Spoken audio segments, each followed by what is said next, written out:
Hey, I'm Logan Wolf, and I want to share with you what I call a 15-second God story, or a 15-second testimony. It's a simple, easily reproducible way to tell others what Jesus has done in your heart and life. There's 5 parts to it. We're going to start with an introduction. We're going to talk about life before Jesus. We're going to come to the cross of Jesus. We're going to talk about life after I've come to Jesus. And then I think the most important part in this is we're going to ask a question at the end. So as you're thinking through this yourself, the introduction does not have to be cute or overly creative. In fact, here's what we tell people to start with. There was a time in my life when ... There was a time in my life when. That's our introduction. There was a time in my life when.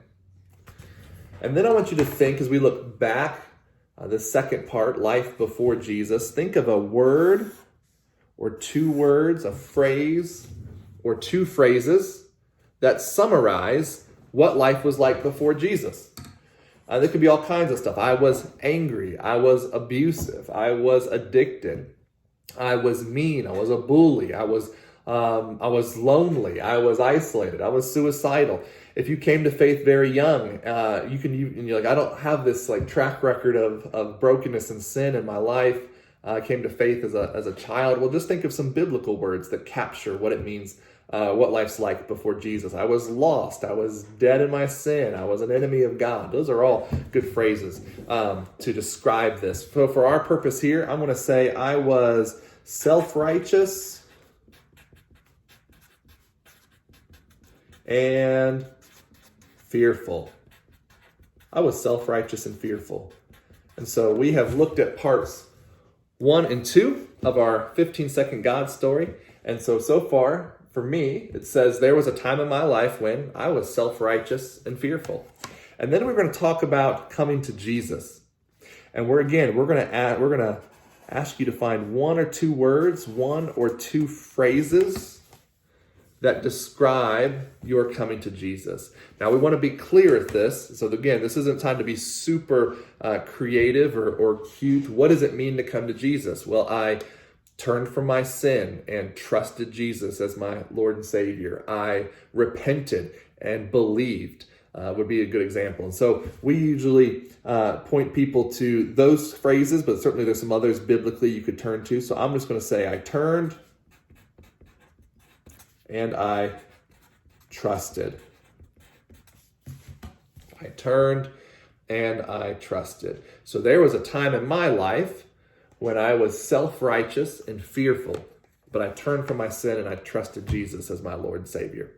And then we're going to look to this time now that I'm following Jesus, right? This 4th part of our testimony, our story here. And so again, I want you to think of a phrase or 2, a word or 2 that describes life now that you're following Jesus. And to help you with this, it's probably the opposite of what you put here in the before Jesus, right?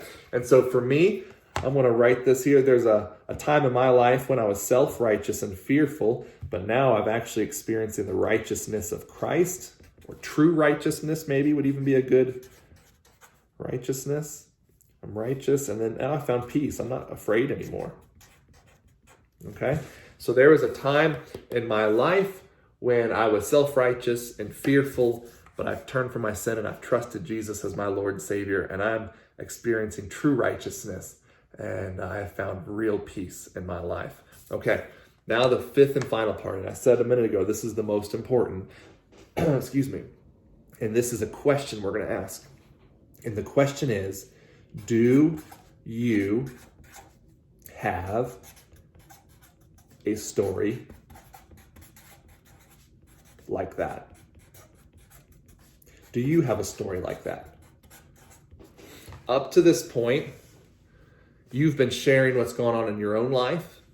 And now you are asking them to respond. You're asking this person you're talking with to respond. And this is powerful because it basically shows you, is this person interested in having a spiritual conversation with you? Now, they may go off and share something that is completely different than this, but they are sharing their story. That's great. It's going to allow you to engage them where they're at. They may blow you off and call this ridiculous or something, and that's fine too, because that shows you that maybe at this time, this person, for whatever reason, isn't open to a spiritual conversation. So we don't have to force it and make something happen where clearly God may not be at work at that moment. And so this is kind of like a way to test the waters. And again, you can do it very quickly in 15 seconds. I will say this about a tool like this. It's most powerful when it's internalized and can come across and it can come out conversationally. If you never practice this, it will feel mechanical and wooden. But as you go through it and fine tune it and begin to condense your story into this framework, you will find opportunity after opportunity where you can drop this into conversation.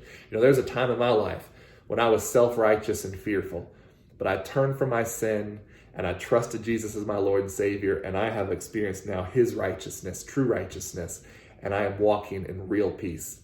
Do you have a story like that?